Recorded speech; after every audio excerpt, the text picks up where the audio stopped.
మనసులో ఎంత బాధ కలిగినా, ఒక కుటుంబం విడిపోవాలని చెప్పంటే ఇది చాలా బాధ కలుగుతుంది. ఇది సంతోషంగా ఎవరికి ఉండదు. కానీ అధ్యక్ష, మన బిడ్డలకి మంచి భవిష్యత్తు కావాలి అంటే, యువత భవిష్యత్తు ప్రతిబద్ధం కాకుండా ఉండాలి అంటే, మరో 10-15 ఏళ్ల పాటు రాష్ట్రం రవణ కాష్టంలా ఉండకూడదు అన్నట్టయితే ఈవేళ మన బిడ్డల మీద మమకారంతో మంచి నిర్ణయాలు మనం చూసుకోవాలి.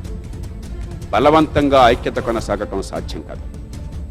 తెలంగాణ ప్రజల ఆకాంక్షలు మళ్ళీ స్పష్టంగా వ్యక్తమైనాయి. అంచేతనే లోక్సత్తా పార్టీ నిర్ద్వంద్వంగా భావిస్తుంది తెలంగాణ రాష్ట్ర ఏర్పాటు ఈవేళ అవసరం, అనివార్యం.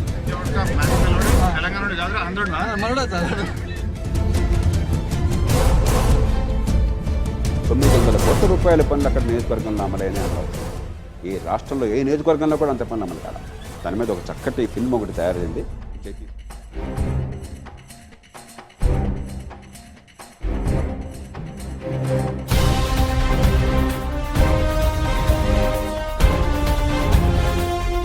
రోడ్ యాక్సెస్ ని కాపాడే బాధ్యతను మనం తీసుకుందాం.